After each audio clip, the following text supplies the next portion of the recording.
글쎄 안 들려 들을 뉴스 없어 아무 뉴스도 귀에 들어오지 않아 듣고 또 들어도 들을 뉴스 없어 만든 게 이 프로야. 이동영의 뉴스 정면승부. YTN 라디오 이동영의 뉴스 정면승부 3부 시작합니다.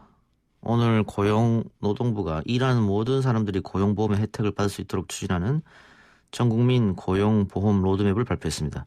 그동안 플랫폼 노동자와 예술인 등 특수 형태 근로자의 고용 불안정을 위한 대책이 필요했는데요.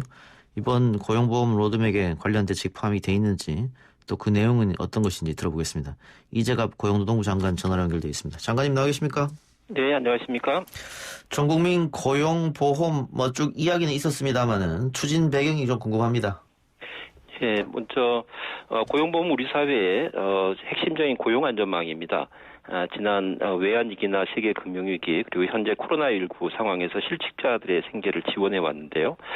네, 현재의 고용보험제도는 임금근로자 중심으로 제도가 설계되어 있습니다. 그러다 보니까 좀 전에 말씀하신 것처럼 특고 프리랜서 분들의 경우에는 보호를 받지 못하고 그래서 이 코로나19 상황에서 정부에서 임시로 고용안정 지원금과 같은 그런 조치를 통해서 생계 지원을 할 수밖에 없습니다. 그래서 이분들을 제도적으로 좀 보완할 필요가 지금 시급한 상황이었고요. 또 앞으로 미래를 보더라도 4차 산업혁명 시대와 이가 진행이 되고 있는데 이렇게 되면 플랫폼 노동과 같은 새로운 고용 형태가 빠르게 확산되게 됩니다. 그러면 근로자와 자영업자 간의 경계도 모호해지기 때문에 이런 다양한 취업자에 대해서 제도적 보호를 확대해야 될 시점이라고 생각합니다. 그래서 이제 전국민 고용보험을 추진하게 되었습니다. 예, 로드맵 내용이 상당히 방대하던데요. 큰 틀에서 추진 방향 말씀 부탁드리겠습니다. 예, 지금 전에 말씀드린 것처럼 이번에 로드맵은 고용보험을 보편적인 고용안전망으로 마련하기 위한 그 청사진입니다. 예. 우선 예술인에 대해서는 이미 금년 12월부터 적용되기 시작했고요. 그다음에 이번에 법이 개정되면서 내년 7월부터는 특수형태 근로종사자에게도 적용되게 됩니다. 다만 구체적인 적용 직종은 저희가 시행령에서 단계적으로 적용 확대해 갈 예정입니다. 그래서 22년까지 21년 7월부터 22년까지 특수형태 근로종사자 그리고 플랫폼 종사자에 대해서 단계적으로 확대 적용될 것입니다. 그리고 자영업자의 경우에는 해외 사례도 보면 국가별로 매우 다양한 적용 방식을 가지고 있습니다. 그래서 이런 해외 사례도 참조하면서 프리랜서나 소상공인도 같은 이해 당사자들이 참여하는 그런 사회적 논의기를 구성해서 내년 하반기부터 시작해서 22년까지 적용 방안 그리고 그 적용 시기 등에 대한 합리적인 방안을 도출해 나갈 그런 계획입니다. 예. 그 마지막으로 완성되는 해는 2025년이 되는 겁니까? 저희는 일단 이번 로드맵에 2025년까지를 담았고요. 예. 구체적인 자영업자에 대한 적용 시기는 사회적 그 대화 기구에서 논의한 그 방안에 따라서 결정될 것이라고 생각합니다.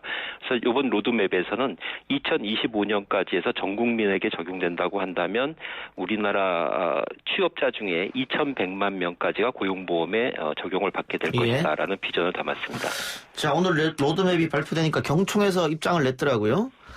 취지는 공감하지만 가입 대상의 특성과 고용보험 가입의 필요성, 당사자의 의사, 보험료를 분담해야 하는 사업주의 여건, 노동시장에 미치는 영향, 결국은 단계적 탄력적으로 추진해야 된다 이런 입장이던데요. 저희가 고용보험 제도 개선과 관련돼서도 경총과 같은 경영단체 그리고 노동단체, 노총들의 노동단체들의 의견을 그동안 쭉 수렴을 해왔었습니다. 예. 경영계에서는 당연히 그런 얘기 하실 수 있다고 생각하고요. 예. 앞으로 구체적으로 적용 획득 방안을 쫙 알면서도 경총에서 얘기하시는 것처럼 이해 당사자들의 의견 수렴을 신경을 많이 쓰면서 진행하도록 하겠습니다. 예. 그리고 또 하나 지적되는 것은 결국은 이런 고용보험 적용 대상을 확대하고 전국민 고용보험을 한다고 한다면 결국은 그 재정 건전성 이야기를 또 하시는 분들이 있단 말이죠. 예. 그 재정 확보는 어떻게 됩니까? 우선 고용보험은 기본적으로 사회보험이기 때문에 이것은 보험 원리에 따라서 지출에 소요되는 예산은 보험료로 충당하는 것이 원칙입니다. 그렇기 예. 때문에 적용 확대하면서도 그분들에 대한 보험 수지는 균형을 이룰 수 있게 제도 설계를 해야 합니다. 예. 그래서 그런 거에 신경을 쓸 것이고요. 이번에 특고에 대해서 고용보험 적용 확대를 하면서 최근에 저희가 노동연구원을 통해서 재정 추계를 하였습니다. 예. 그러면 이 특고에 대해서 고용보험을 적용하면서도 향후 5년간을 재정 추계를 했는데 향후 5년간의 경우에는 한 4,500억 원 정도의 추가 수입이 전망돼서 안정적인 재정 운영이 일단 가능한 것으로 예. 저희가 판단하고 있습니다. 그렇지만 이제 실제 적용하고 난 다음에 실제치는 요것도 좀 다를 수가 있기 때문에 예. 실제 적용하고 나면은 일정 기간 후에 실제 실적치를 가지고 재정 추계를 하면서 만약에 재정 건전성을 침해하는 그런 결과가 나오게 된다면 보험 운영 방안을 좀 보완하는 그런 조치를 해갈 예정입니다. 예. 자, 프리랜서라든가 뭐 예술인 또 특고 노동자들은 뭐 어떤 분야인지 저희가 알겠는데 이 플랫폼 노동자라고 하는 분들은 어떤 직종에 계신 분들입니까? 우선 플랫폼 종사자분들의 경우에는 우리가 음식 주문할 때 이렇게 핸드폰의 앱 같은 걸 통해서 주문을 하지 않습니까? 예. 그러면은 그 앱을 플랫폼이라고 하는데 우리 노동자분들의 경우에는 요 앱을 통해서 일거리를 찾으시는 분들이 계십니다. 예, 그래서 예. 그분들을 플랫폼 노동자라고 이렇게 칭하고요. 예. 예를 든다면 조금 전에 말씀하신 음식을 주문하면 오토바이로 음식을 배달해 예, 예. 주시는 라이더들도 있고 예. 또는 요즘에는 웹이나 인터넷이나 웹이나 앱을 통해서 가사 도우미나 청소를 하는 어허. 노동자들도 일감 찾으십니다. 또 조금 더 전문화된 서비스를 위해서 통번역이나 디자인 또는 IT 관련 업체의 경우에도 이렇게 인터넷을 통해서 일감을 찾는 분들이 계십니다. 대리기사도 이런 계실 테고. 대리기사도 그쵸? 당연히 예, 예, 포함되겠습니다. 예. 그래서 이런 분들이 저희가 최근에 실태 조사를 해보니까 플랫폼을 통해서 고객 또는 일감을 찾으시는 분들이 한 179만 명 정도 됩니다. 그래서 굉장히 방대한 규모가 되겠습니다. 예.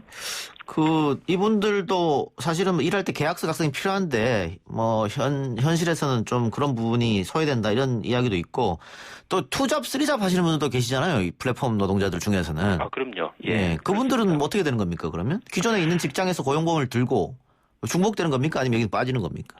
중복됩니다. 플랫폼 종사자분들의 경우에는 투잡, 쓰리잡 이렇게 하시기 때문에 예. 지금 마련되어 있는 고용보험법에서도 투잡, 쓰리잡을 하게 되면 그 부분에 대해서 다 중복해서 보험에 가입하면서 그거 가지고 고용보험에 가입된 실적을 관리하고 그 실적에 따라서 실업급여가 지급되는 그런 체제를 가지고 예. 있습니다.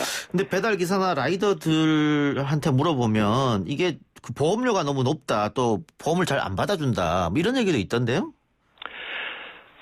이 배달기사 라이더분들이 이제 말씀하시는 것이 이제 그 이륜차와 관련된 책임보험 맞습니다. 예. 관련인데요. 예. 실제로 이 보험료가 높다 보니까 보험 가입이 저조해서 아하. 사고가 나면 그냥 배달 기사분들이 다 부담해야 되는 그런 예, 상황입니다. 예, 그래서 요번 예. 대책에 보면 예. 보험료 부담 완화 방안을 마련하기 위해서 이제 이륜차 보험 협의체를 관계부처하고 업계 등하고 같이 구성해서 논의해 갈 예정입니다. 이 문제도 대책에 포함됐군요. 예, 그렇습니다. 예, 알겠습니다. 마지막으로 내년 1월부터 국민 취업 지원제도 시행이 된다고 하는데 이건 어떤 제도입니까? 우선 아까 말씀드린 것처럼 고용보험은 보험에 가입해가지고 그 보험에 가입된 실적을 가지고서 실직 시에 실업급여를 받는 제도인데 이제 고용보험에 가입하지 못하시는 분들은 여기서 빠져 있지 않습니까? 예. 그러니까 이분들을 위해서 일반 재정을 재원으로 해서 이제 2차적인 고용안전망을 구축하는 한국형 실업부조라고 생각하시면 됩니다. 주로 이제 대상이 되실 분들은 학교를 졸업해서 새로 노동시장에 진입하시는 청년들, 예. 또 오래 쉬다가 다시 일을 자리에 나오시는 경력단절 여성분들 또는 이제 자영업자분들 같은 경우에 경영의 어려움 때문에 폐업하시는 분들도 계시고요. 예. 특고 프리랜서 분들도 지금은 고용보험에 빠져 있기 때문에 이분들도 이제 이 대상이 되십니다. 그래서 요분들이 이제 그 일자리를 못 찾아서 실직을 하시게 되는 경우에 예. 저희 고용복지센터에 지원을 신청을 하시면 그중에서 저소득 가구가 되신다고 한다면 구직 기간 동안에 구직 촉진 수당을 한 50만 원씩 6개월간 지원해 드리면서 여러 가지 체계적인 취업 지원 서비스를 제공해 드리는 그런 제도가 되겠습니다. 예. 본인이 해당되냐 안 되냐 일단 뭐 상담 한번 해보시면 되겠네요. 예, 그렇습니다. 알겠습니다. 장관님 오늘 인터뷰 고맙습니다. 예, 감사합니다. 네, 지금까지 이재갑 고용노동부 장관이었습니다.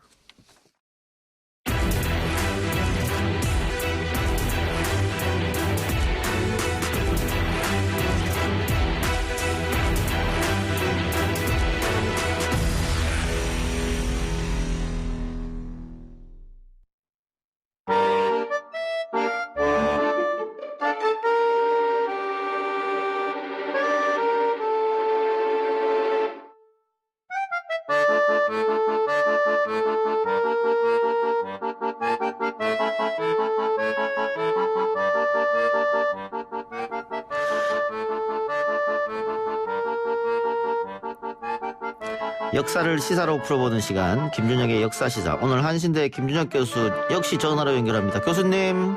예, 안녕하세요. 김주적입니다. 예, 안녕하십니까. 지난 네. 2017년 8.15 경축사에서 문재인 대통령이 대한민국 노블리스 오블리주의 상징으로 언급했던 공간이 있습니다. 바로 안동시에 위치한 임청각인데요. 복원을 한다는 얘기가 계속 들렸는데 네네. 곧 완공될 것 같습니다. 뭐 안동 역사도 지금 옮겼다고 하죠? 네, 안동 역사를 옮겨서 그 철도를 좀 옮기는 과정 속에서 임청각의 원형의 모습을 이제 만들어내는 것들, 이게 이제 핵심 내용이 된다고 볼 수 있습니다. 임청각이 원래 99채의 아주 굉장히 큰 집이었는데 99채가 아니고 99칸. 네, 예, 죄송합니다. 네. 그런데 일제가 임청각의 전기를 자르겠다 이런 생각으로 그 가운데다 철로를 놔버린 거죠? 그렇습니다. 맞습니다. 예. 예, 임청각이 어떤 역사를 담고 있는 공간인지 말씀해 주셔야겠습니다. 임청각은 뭐 올해로 치자면 정확하게 501년이 된 건물입니다. 예. 그 집안이 이제 고성이 이씨라고 고려 말부터 아주 그 명문 집안이었거든요. 물론 뭐 중간에 이제 이괄의 난 뭐 이런 게 있어가지고 고성희 씨가 약간의 그런 그 좀 어려움도 겪긴 했습니다만은 굉장히 그 명문 집안으로서 역할을 했고요. 그 명문 집안의 어떤 종택이 임청각이라고 그렇게 이해하시면 될 것 같습니다. 예. 자, 이 집의 주인이었던 사람이 이제 석주 이상용 선생. 네네, 그렇죠. 이게 결국은 집하고 뭐 다 팔고 만주로 떠나신 거죠, 독립운동을 위해서? 처음에 만주로 이제 1911년에 갈 때는 이제 팔지는 않으셨었는데, 예. 그 뒤에 이제 그 신흥무관학교를 만드는 과정에서 더 많은 이제 군자금이 필요했기 때문에 아들을 이제 보내서 결국은 이제 그 고성희 씨 종택이었던 임청각을 이제 매각을 하게 됐죠. 굉장히 좀 가슴 아픈 일입니다. 예. 그 이상용 선생이 나중에는 임시정부의 초대 국무령이 됐다고 하던데 국무령의 위치는 지금으로 따지면 어느 겁니까? 글쎄, 국무령은 뭐 현재 대통령과도 거의 같은 위치라고도 볼 수 있지만 또 예. 정확하게 이야기하자면 내각제 수상이라고 보시면 될 것 같아요. 예. 그 앞에 이제 우리가 처음에 상해 임시정부가 1919년에 만들어지면서 대통령제를 채택을 했었거든요. 예. 그 대통령제를 채택을 해서 당시 이제 미국에 있었던 이승만을 이제 대통령으로 이제 추대를 하지 않았겠습니까? 예. 그런데 이제 이승만 대통령이 당시에 이제 온갖 뭐 약간의 좀 회계 부정 내지는 그런 재정의 어떤 투명성이 없었고 실제 독립운동에 대한 그런 그 의지가 별로 없었고 예. 여러 가지 그 임정을 갖다 혼란스럽게 만들었기 때문에 예. 대통령제를 폐지하고 이제 국무령 제도를 만들면서 국무령과 국무위원들 중심으로 하는 일종의 이제 내각제 형식을 만들어서 전체적인 합의제 운영 형식으로 상해 임시정부를 이제 꾸리게 됐고 그때 이제 초대 국무령으로 석주 이상용 선생님을 이제 모시게 된 거죠. 그렇군요. 자, 근데 일제가 임청각을 가로지른 철도를 왜 놨을까? 제가 아까 뭐 전기를 끊으려고 했지 않느냐 그런 아니, 질문. 실제 그렇습니다. 실제 네네. 그렇습니까? 예. 네네, 그렇습니다. 예. 그러면은 그 일제로서는 이 임청각과 이 이상용 선생 집안이 눈에 가시였다 이렇게 볼 수 있겠네요. 당연히 눈에 가시였죠. 예, 그 이유는요? 석주 이상용 선생님 같은 경우는 예. 그 1910년에 나라 뺏기기 전부터 시작해서 나름의 항일 독립운동에 대한 의지를 굉장히 불태우셨던 분이었고 그 과정에서 이미 감옥도 다녀오셨던 분이었거든요. 예. 근데 이분이 이제 단순한 유학자로서의 역할만이 아니라 그런 그 지행합일이라고 하는 그런 실천적 덕목을 갖추었던 분이었거든요. 그런 과정에서 조선 전체 그런 그 유림에서의 상징적 존재이기도 했었고 특히나 이제 이 안동 지역 같은 경우는 굉장히 많은 이 집안의 종택들이 있거든요. 예. 그 중에서도 제일 이제 선명성이 높았던 분이었기 때문에 어떤 이분의 역할이라고 하는 것들 또 이 집안이 갖고 있는 상징성들이 매우 높기 때문에 이 부분들을 이제 탄압하지 않으면 안 되는 상황까지 이제 가게 된 거죠. 그런 과정에서 그 오히려 이제 임청각 앞에 있는 그 공간들을 갖다가 둘로 나누면서 집안을 갖다 완전히 망가뜨려 버리는 이런 일을 갖다가 이제 당시 조선 총독부가 이제 획책을 하게 된 거죠.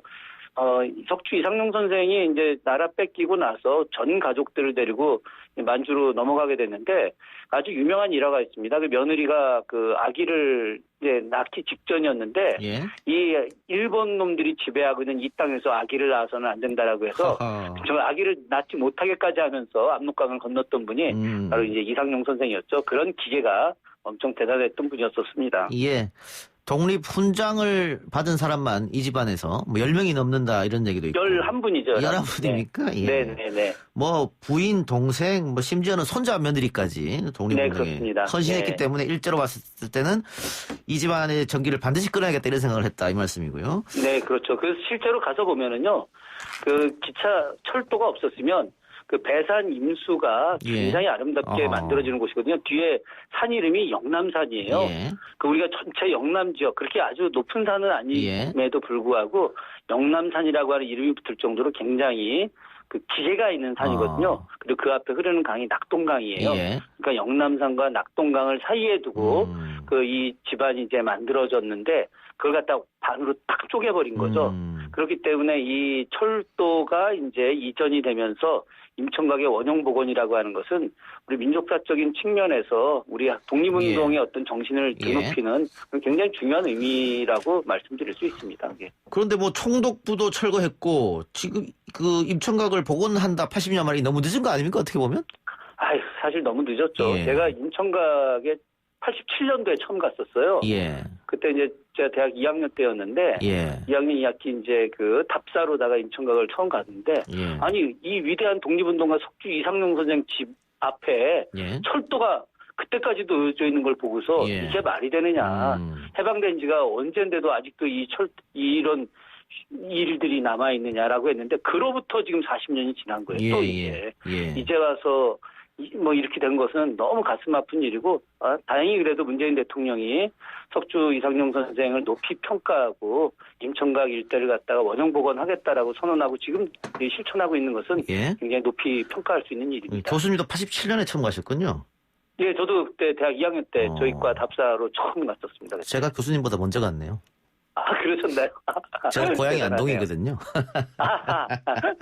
그래요. 근데 그 임청각 가보면 아까 제가 모두의 99칸이라 했는데 네.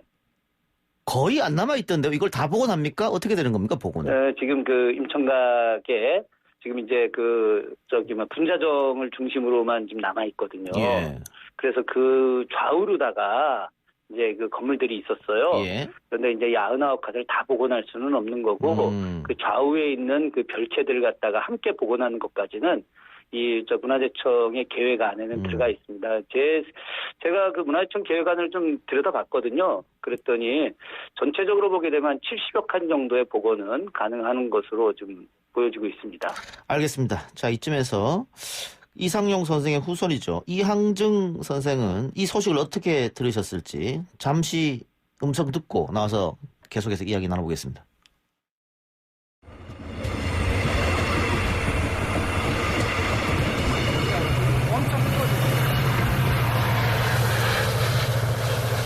(2020년 12월 17일) 오늘은 80여 년 임청각 앞마당을 가로질러 경을 내며 달리던 기차가 서쪽으로 옮겨지는 날입니다. 임청각은 한 가문이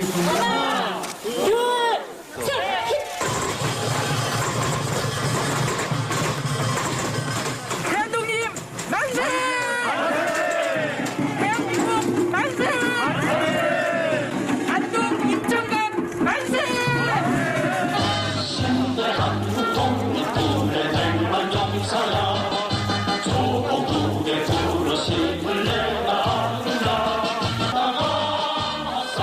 근 80년 만에 임천각을 짓누르던 철도가 철거됩니다.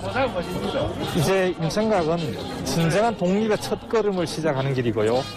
이제 복원이 되고 나서 임천각도 독립운동의 성지로 태어날 것입니다. 그리고 철도 이전함으로써 이제는 기차를 타고 금강산을 거쳐 백두산을 거쳐 유럽까지 갈 수 있는 우리나라 부근이 뻗어나가기를 기원합니다.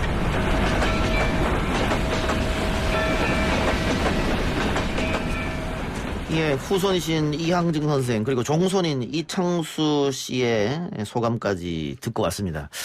그 위대한 독립운동가이긴 합니다만은 그 또 자제분들 또 후대에 와서는 또 고아원을 전전하는 등 굉장히 어렵게 살았습니다. 이게 우리 독립의 역사에서 좀 가슴 아픈 부분이 있는데요. 소유권 문제가 아직 해결이 안 됐다 이런 얘기 들리는데 교수님 이건 어떤 얘기입니까? 당시 이제 석추 선생님이 독립운동 자금이 부족했기 때문에 뭐 잘 아시다시피 그 우당 이회영 선생 집안 거기는 이제 명동 일대 거주하셨던 분들 아니겠습니까? 예. 근데 그분들하고 같이 해서 신흥무관학교를 만드는데 예, 좀 비용이 많이 모자랐죠. 그렇기 때문에 아까도 말씀드렸지만 그 집을 팔게 됐었어요. 그러다 예. 보니까 소유권이 이제 이전이 될 수밖에 없었던 거죠.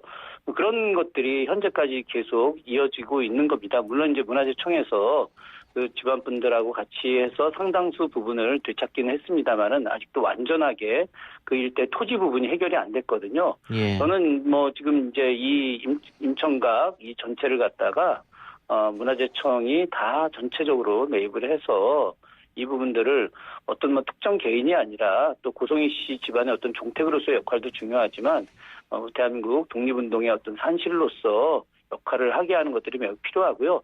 현재는 안동지킴이라고 하는 문화단체에서 임천각을 갖다가 이렇게 잘 보존하는 데 예. 역할을 하고 있고, 예. 교육운동도 함께 하고 있습니다. 예.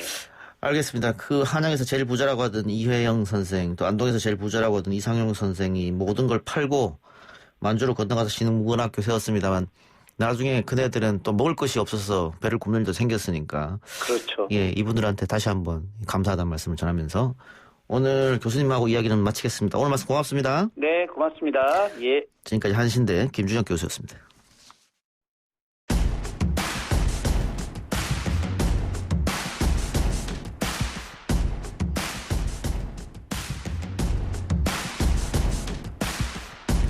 오늘 저희가 준비한 내용은 여기까지입니다.